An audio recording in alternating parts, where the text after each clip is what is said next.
among mammals, the result of 4 million years of bioengineering.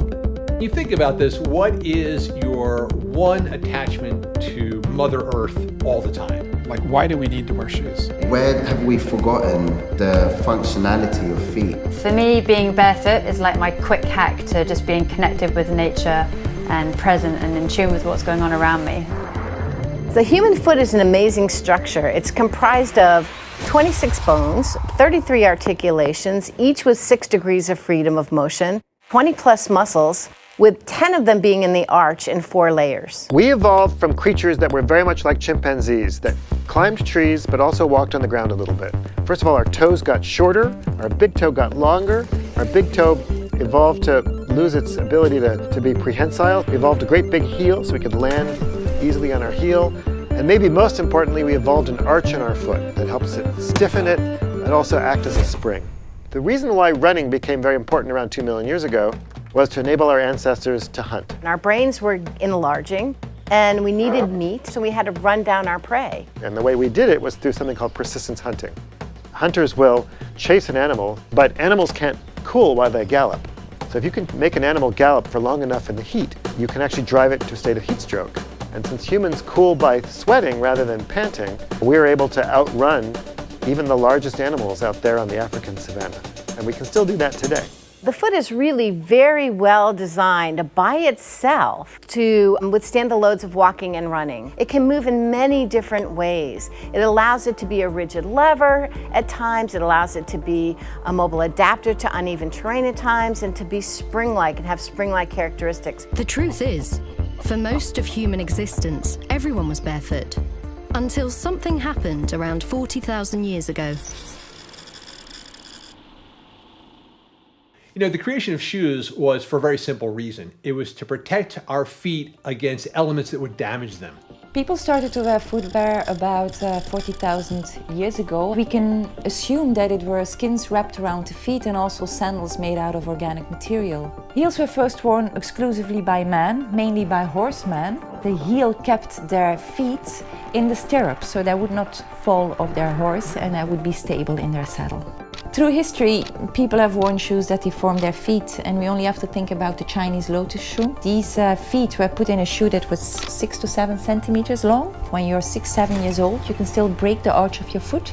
It's like a plastic structure and you can mold it in the shape you want.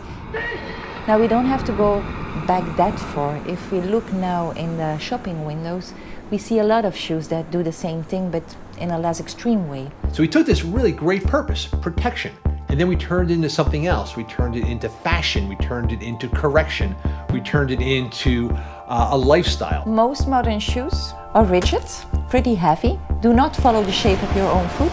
Well, you don't really have a good feeling with the surface you're walking on. When you look at shod populations, people who have worn traditional shoes for years, you start to see a change in shape of their foot.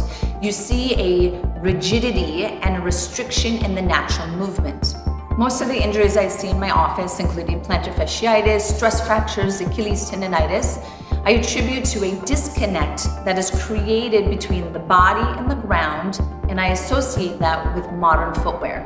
Experiments show that when you inhibit sensory information in the foot, people have problems maintaining stability and have problems maintaining balance. There's a reason, for example, that martial artists tend to go barefoot, right? They rely on that sensory information from their feet in order to maintain stability and balance in really demanding situations. Pointed toes and elevated heels have been popular for centuries, but around 50 years ago, a new type of shoe appeared that would revolutionize the footwear market.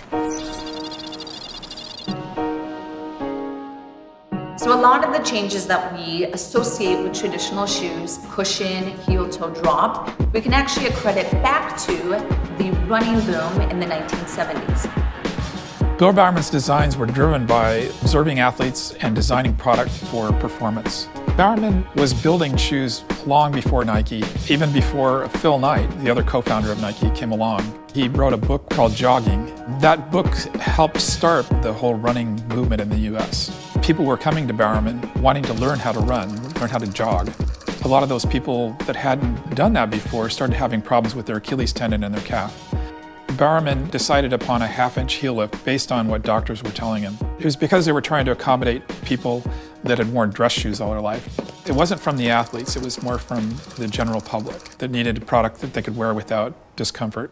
Beyond that, they started adding a counter, they started adding arch support. So they're adding Band-Aids to the effect of creating a problem with the heel. When you put your foot in a cushioned shoe, it's the same as putting your butt in a cushioned sofa. What you're doing is allowing everything to relax and get soft and deactivate. I think one of the causes of weak feet is the chronic support that we have from modern footwear. A carbon fiber plate, springs in the heel, air within the heel, are trying to mimic a very intelligent system that we already naturally have.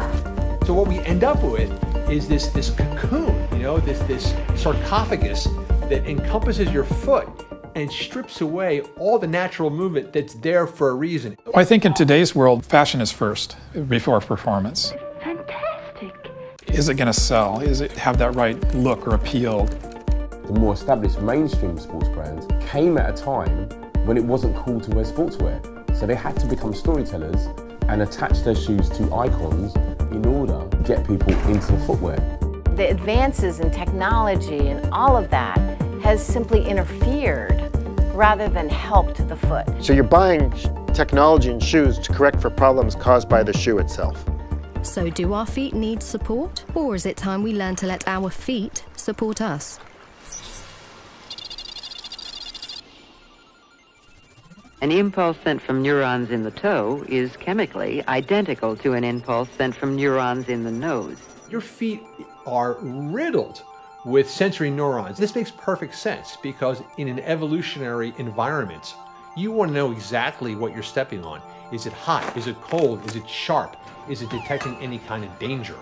I believe that children should be barefoot as long as possible because this is when they are in their peak window of what's called neuroplasticity or brain and nervous system development. I don't think any kid wants to wear shoes. Just kind of, they hate having to tie the laces, they hate having to put them on, they hate having to take them off. No. We're living longer, which is a good thing. But one of the big risks as we get older is falling. It's a very simple thing, but people aren't talking to the elderly about their feet. It's quite intuitive. Bring them closer to the ground and their balance improves. I definitely think that we would all benefit if we transitioned our footwear to more minimal footwear. And we just published a study showing that foot muscles in the arch get stronger when you simply walk in minimal shoes. Running barefoot is a skill just like swimming. You don't just jump into the pool and think, okay, I'm going to master swimming this afternoon and I'll be good to go. Then I'm going to swim the English Channel. You need time to build up strength, endurance, and technique. What I tell designers is that design product that follows the foot rather than product that foot has to follow. So if you can design shoes that do that, then you're golden. A minimal shoe is exactly what you should be wearing. It is the least amount of protection that will make you comfortable. If people can realize that they can just strip away all this unnecessary junk and that they will immediately feel the benefits of it, that hopefully is the best message for our future.